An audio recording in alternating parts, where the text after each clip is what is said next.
There is a single shift in the way you see yourself that changes more than any habit, any routine, or any productivity system ever could. And most people never make it. They spend years trying to change their behavior without ever changing the one thing that drives all behavior, their identity.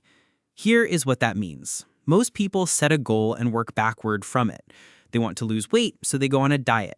They want to save money, so they make a budget. They want to read more, so they schedule time for books. And it works until it doesn't, until the motivation fades, until life gets hard, until they miss 3 days in a row and the whole thing collapses.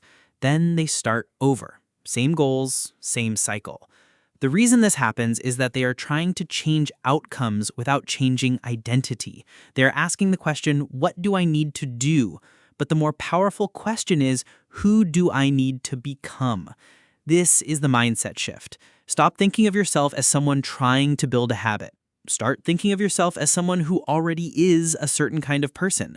Not, I am trying to exercise more, but I am someone who moves their body every day.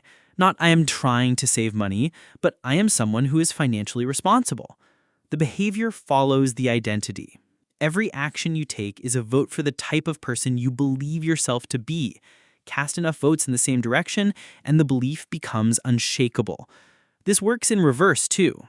Every time you tell yourself, I am bad at this, or I am not a disciplined person, or I have always been like this, you're casting votes for that identity. And your brain, which is always trying to act consistently with your self-image, will make sure you live up to it. The story you tell about yourself is the cage you live inside. So the work is not just behavioral, it is narrative. It is asking, what story am I telling about who I am? And is that story serving me or destroying me? You do not need to believe the new identity fully on day one. You just need to act like it once, then again.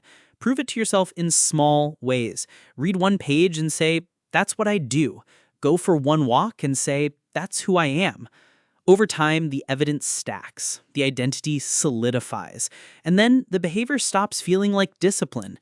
It feels like expression.